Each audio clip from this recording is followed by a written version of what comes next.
जादुई छतरी। चुन्नू अपने माँ बाप के साथ वर्षापुर नाम के गांव में रहता है। उसके पापा एक गरीब मजदूर थे। जमींदारों के यहाँ से जो मजदूरी मिलती थी उसमें जैसा तैसा रोज का खर्चा चला पाते थे। ऐसे में अगर कोई और खर्चा आ जाता तो ऐसे लगता जैसे सिर पर पहाड़ टूट पड़ा हो। हर साल की तरह इस साल भी बारिश शुरू हो गई थी। चुन्नू बिना छतरी के जैसे तैसे स्कूल पहुंचा तो लेट हो गया। उसे देखते ही टीचर ने कहा, चुन्नू वहीं रुक जाओ। कितनी बार कहा है तुमसे, बरसात में भीगते हुए मत आया करो, छतरी लेकर आया करो। टीचर जी वो टीचर छतरी होगी तो लाएगा ना। हर साल कहता है अगले साल छतरी लेकर आऊंगा और लाता नहीं है, कंजूस कहीं का। चुन्नू तुम छतरी लेकर क्यों नहीं आते? टीचर जी मेरे पास छतरी नहीं है। तो पापा से कहो हाट से खरीद लाए। ये देखो, ये देख, मेरे बापू ने ये छतरी लेकर दी है। देखो चुन्नू, मैं तुम्हें इस तरह भीगा हुआ क्लास में बैठने नहीं दे सकती। पूरी क्लास गंदी हो जाती है। तुम घर जाओ, कल आना या वहीं खड़े रहकर सुनो मैं क्या पढ़ा रही हूँ। और चुन्नू पूरे दिन उसी दरवाजे के पास तो कभी खिड़की के पास खड़ा टीचर को देखता रहा। वो क्या पढ़ा रही थी सुनता रहा। दूसरे दिन उसने सोचा बारिश शुरू होने से पहले ही वो स्कूल चला जाएगा, मगर जैसे ही वो निकलने लगा अचानक बारिश शुरू हो गई। अरे बारिश तो जोरों से शुरू हो गई। बापू मुझे छतरी लेकर दो ना। लेकर दूंगा बेटा, जल्दी ही लेकर दूंगा। हर साल आप यही कहते हो, फिर मेरा बेटा पूरे साल बारिश से बच बच कर जाता है, पढ़ता है और फिर दूसरे साल वही समस्या। क्या करूं फुलवा, पूरे साल तो मेहनत करता हूँ पर इतना कमा ही नहीं पाता कि 2 वक्त की रोटी के सिवा भी कुछ जुटा सकूं। माफ करना चुन्नू बेटा, मैं तेरे लिए एक छोटी सी छतरी भी नहीं ले पा रहा। दुखी मत होइए बापू, मैं चला जाऊंगा। अरे कैसे चला जाएगा? बारिश। माँ मैं पेड़ के नीचे नीचे से होता हुआ बचता बचता स्कूल तक पहुंच जाऊंगा। बाय अम्मा बापू। अरे लेकिन चुन्नू बारिश से बचता हुआ भागकर एक पेड़ के नीचे पहुंचता है। कुछ देर वेट करता है, मगर बारिश है कि थमने का नाम ही नहीं ले रही। वो कुछ देर ऊपर की तरफ देखता है। आसमान पूरी तरह काला है। ओह, बादल तो बहुत घिरे हुए हैं। लगता है आज स्कूल में बहुत लेट हो जाऊंगा। मुझे चलना चाहिए। अगर कुछ देर और ऐसी बारिश रही तो मैं कमर तक भीग जाऊंगा। फिर मेरा स्कूल ड्रेस भीग गया तो टीचर भी वैसे ही क्लास में नहीं आने देगी। क्या करूं? क्या करूं? उसे पेड़ पर चढ़े हुए काफी वक्त गुजर गया है। उसे भूख लगती है। वो अपना पेट पकड़ता है। उसे जोरों की भूख लग जाती है। सोचता है पता नहीं कब बारिश बंद हो, क्यों ना तब तक अपने स्कूल का टिफिन खा लूं। और वो अपने स्कूल बैग से अपना टिफिन निकालता है। उसमें रोटी और बुक्का किया हुआ प्याज है। तभी उसे पानी में नीचे छप छप की आवाज आती है। वो देखता है तो एक साधु चलता हुआ उसी पेड़ के नीचे आकर रुक जाता है। चुन्नू उसे देखता है, फिर अपने भूख का एहसास करके रोटी प्याज के साथ खाने लगता है। साधु उसे खाता हुआ देखता है। चुन्नू दूसरा निवाला खाता है तो देखता है साधु उसे खाता हुआ देख रहा है। वो तीसरा निवाला खाता है, तब भी साधु उसे देख रहा है। साधु उसे देख रहा है, ये देख चुन्नू कहता है, बाबा खाओगे? 2 निवाले खिला दोगे तो भला हो जाएगा बच्चा। आज वर्षा की वजह से भिक्षा नहीं मिल पाई है। 2 निवाले क्या बाबा? 2 रोटी खा सकते हो, पर रोटी के साथ सब्जी नहीं है, सिर्फ मुक्का मारा हुआ प्याज है।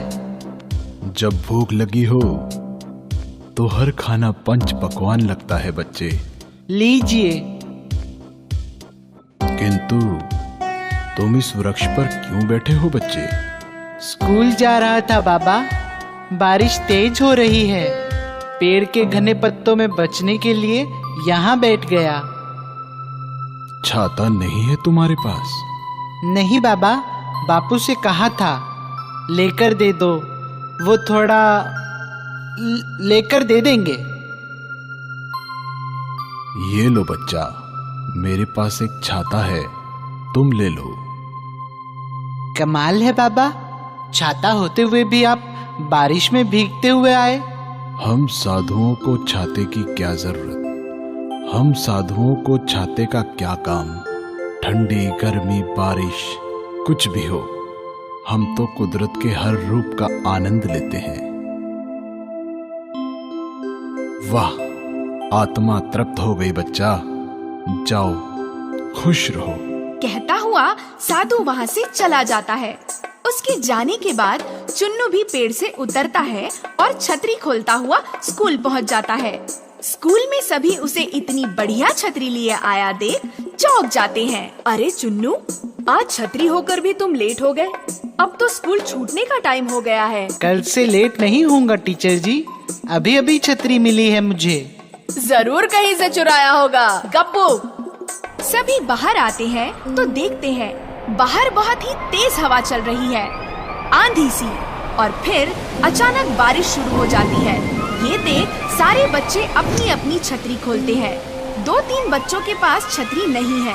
ये देख गप्पू एंड फ्रेंड्स अपनी अपनी छतरी खोलते हुए उनकी ओर देखकर हंसते हैं। तभी चुन्नू आता हुआ अपनी छतरी खोलता है और उन 2-3 बच्चों से कहता है, आ जाओ, तुम तीनों भी आ जाओ। अरे हम तीनों इतनी सी छतरी में कैसे आ सकते हैं?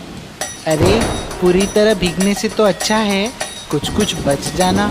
आओ, देखो बच रहे हैं ना हम चारों।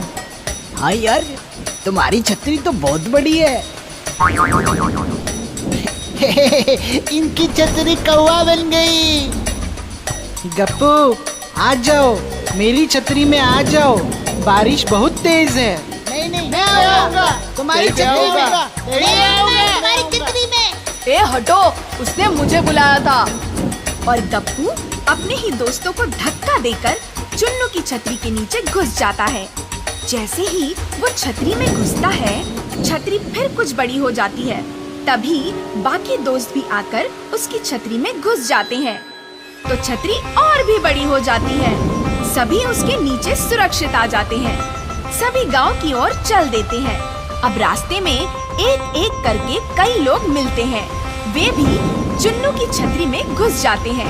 धीरे धीरे छतरी इतनी बड़ी हो जाती है कि ऐसा लगता है जैसे चुन्नू नहीं, कृष्ण भगवान है, जो गोवर्धन पर्वत उठाए उनके साथ चले जा रहे हैं। जमींदार साहब, आप यहाँ?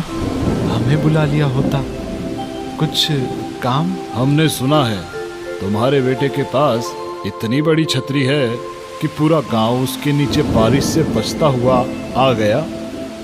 नहीं तो ये देखिए, ये तो बहुत छोटी सी छतरी है, एक बच्चे को बचाने के बराबर। ऐसा कैसे हो सकता है? हमने खुद अपनी आंखों से देखा था। देखा है ना, छोटी ही छतरी। पर मैंने तो देखा था। जमींदार साहब, हमें भी भीगने से बचा लो। अरे ये छतरी तो बड़ी होती जा रही है। देखा, मैंने कहा था ना। चुन्नू बेटा, तुम्हें ये छतरी कहाँ से मिली? ये मुझे आज एक साधु बाबा ने दी थी।